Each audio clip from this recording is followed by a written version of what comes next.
क्या सच है ये? नहीं सबा, मैंने कहा कि सच है ये। सबा तुम मेरी ही बेटी हो मेरी जान। मैंने कुछ पूछा है आपसे? क्या आप मुझे किसी और से लाई थी? हाँ सच है ये। बहुत मोहब्बत करती हूँ तुमसे, जैसे लोग सगी औलाद से करते हैं। हाथ मत लगाएं मुझे। इतने सालों से आपने मुझसे झूठ बोला और सच छुपाए रखा, जबकि आप बता सकती थी मुझे।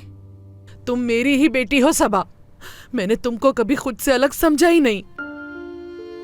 मुझे पालना और आपका खून होना दोनों अलग अलग बातें हैं। आपको मुझे बता देना चाहिए था। कैसे बताती तुम्हें मेरी जान, मैंने तो कभी सोचा भी नहीं इस बारे में। मैं तो अपने पूरे दिलो दिमाग से तुम्हें अपनी बेटी तस्लीम कर चुकी थी।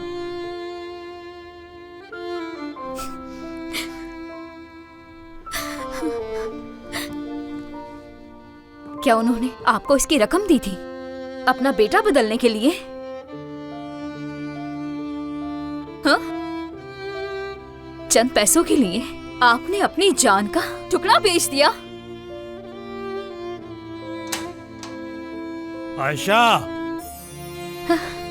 देखिए, पैसों के लिए जो दूसरी मुसीबत घर लाई थी वो भी वापस आ गई है। आपने सोचा वो आपका ख्याल रखेगा और आपकी मदद करेगा।